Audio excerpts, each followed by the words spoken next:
Hello guys and welcome back to Hilda's Kitchen Vlog. Ito na naman ako ngayon ang inyong Inday. Magbibigay na naman ako sa inyo ng bagong recipe. Ang recipe ito ay ang ating tinatawag na coffee Milo jelly. So kung paano ko ito ginawa, samahan niyo ako at maipapakita ko sa inyo ang mga ingredients at ang procedure kung paano ko ito ginawa. Napakasarap ito para sa dessert, sa buong pamilya at pwede rin gawin sa pangnegosyo. So tara, samahan niyo ako at magluluto tayo.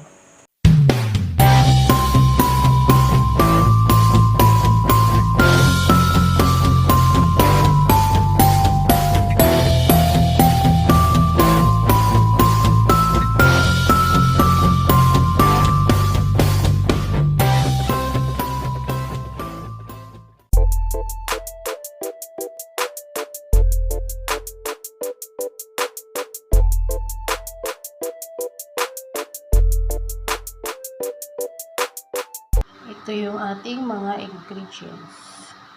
Nescafe, yung black coffee. Okay yun. Maglalagay ako ng MILO. Isang sachet lang. Nestle cream.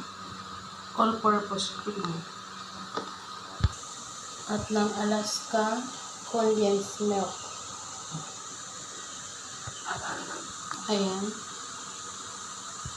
At 4 na sachet na gelatine. Ito yung gelatine na ito is na unflavored. Wala siyang flavor kasi ang gagawin natin ay coffee Milo jelly. Sabi dito, ito yung ating gelatin. Sabi dito, para makagawa ka ng isang gelatin ay 2 cups of water, pero i-dissolve muna siya sa 1/2 cup of hot water. So, ito yung ating gagawin. Kasi, ito is 4. Depende yun guys sa inyong mga gelatin instruction. Babasahin nyo na lang. Ayan. Ito ay 4. Medyo stuck na to. Pero hindi pa naman expire. Yung DR niya is August. Pero ang expiry niya is 23 pa. 2023. February. 4 sachet. Maglalagay ako ng 2 cups na hot water. So, ayan. Let's see lang. Kung mamomold pa. So, ayan na guys. So, ayan guys. Nilagay ko na siya yung ating gelatin sa isang lalagyan. Ayan. At meron din ako dito ng isang tinakalan ko na 6 cups of water. So, ayun. So, ang gagawin ko guys, i-dissolve ko na yung para tuloy-tuloy tayo. Hindi ginawa ko na to, pero nakalimutan ko na matagal na. So, ayun. I-dissolve ko na yung Milo muna sa ating water. 6 cups. At ng coffee. Black coffee.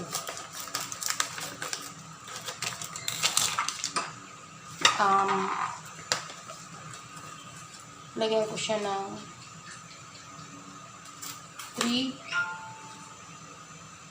tablespoon na heaping. Ayan. Let's see na lang kung masarap.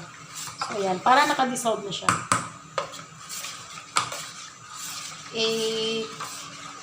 Atin lang siyang isi-set para makagawa tayo ng gelatin.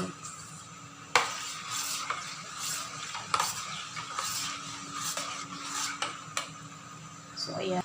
At para makagawa tayo, madilim ako nakaharang ako. Para makagawa tayo ng gelatin. So, yung sabi sa instruction is, for every sachet, 1/2 cup of gelatin. 1/2 cup of hot water. So, kasi 4 sachet, so maglalagay ako ng 2 cups of hot water. Char!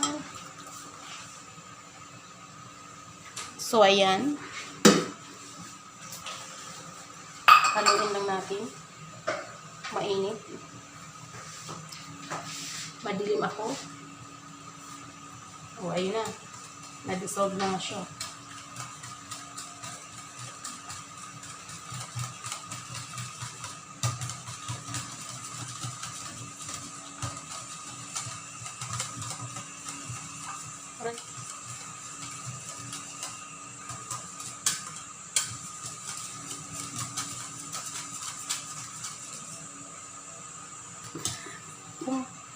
Madilim talaga, nahaharangan ko. So, ayan. At maglalagay tayo ng 1 cup of sugar doon sa ating nilagyan ng kape at ng MILO. Kasi, para matamis na siya. So, ayan. At ihalo natin lahat. Ipaghahalo-halo na natin siya. Ito yung ating gelatin na dinisolve natin sa water, hot water. So, ilalagay ko na siya doon sa para maging gelatin siya doon sa hindi hot water. Ayun. Ihalo-haloin lang natin. Masarap na yung amoy.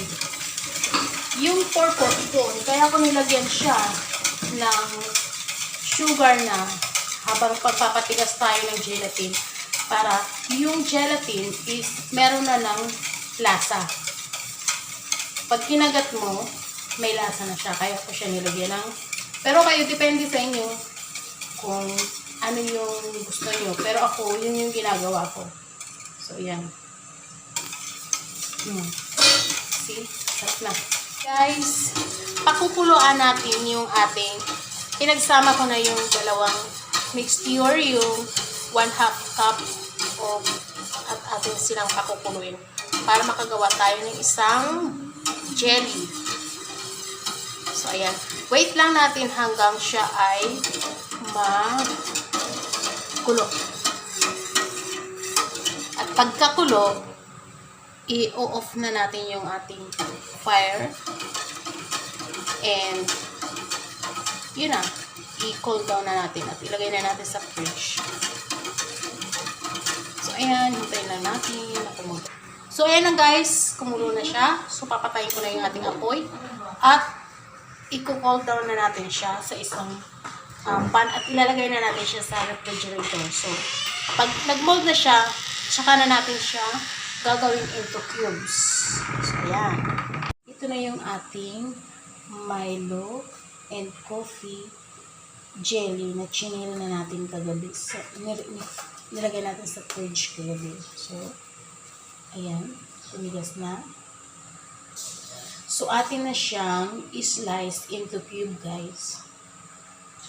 Ayan na, guys. Yung ating jelly ay akin lang na slice into cubes. So, start na natin paggawa ng ating cream. Ito na, guys. I-mix lang natin yung condensed milk. Palalay lang tayo sa condensed milk para magsuna tayo ng at ilalagay na yung ating nestle cream. So, ayan.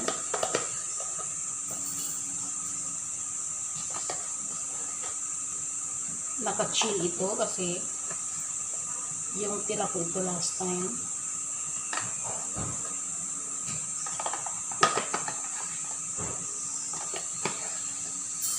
Kaya mag-a-add tayo dito ng mga 1 cup.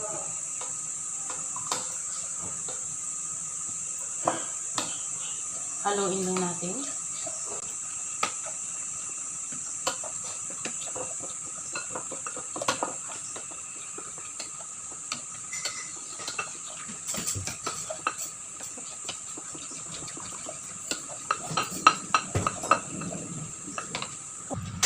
Ito na, guys.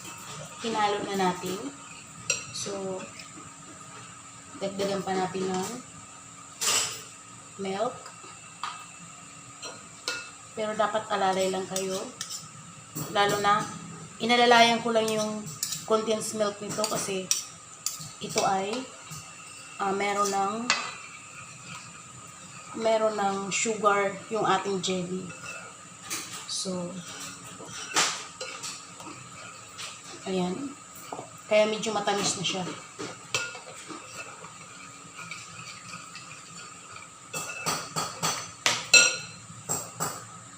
So, ito na guys. Kung nakikita nyo, lumipat na rin ako ng pwesto. Gusto ko kasi makakita na maganda yung pakakagawa ko. So, ayan. Hahaluin natin. So, gagawin natin ito.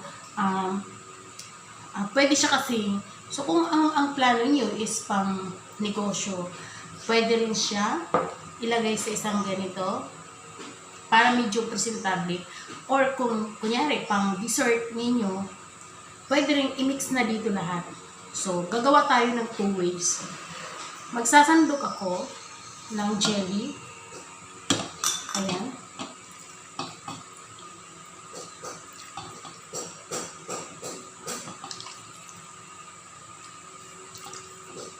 So, ayan.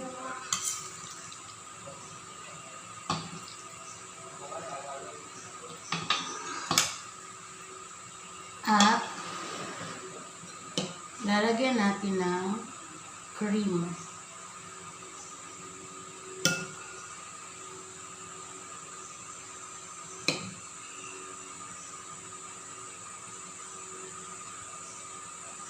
So, ayan guys.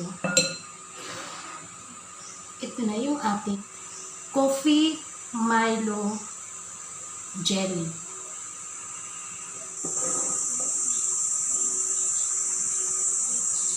Oh, ganito.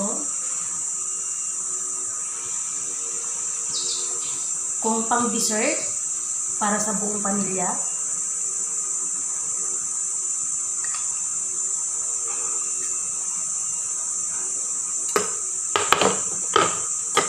I-mix na lang natin lahat. So, kami kasi pang dessert namin today. Kaya, i-mix ko na siya.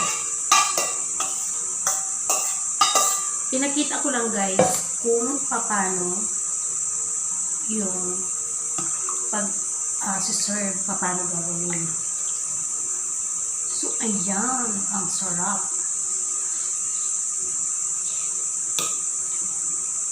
Itsura pa lang. Yummy na.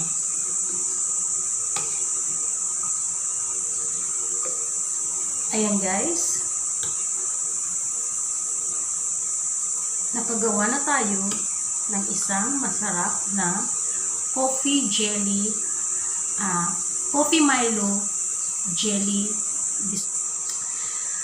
Pwede nyo gawin sa bahay. Ito ay maraming beses ko nang ginawa. Kadalasan kapag meron kaming mga okasyon, December, birthdays, or pag may pinupuntahan kami na isang potluck. So, ito yung hinihingi sa akin na aking dadalhin. Kadalasan ito and yung turbo chicken. So, meron akong dalang turbo chicken and itong coffee jelly. Sobra sila. Karamihan sa aking mga pinupuntahan ko, minsan nagpupunta ako sa mga birthdays na potluck. So, or isang pagtitipon-tipon lang, mga classmates ko. So, ayan.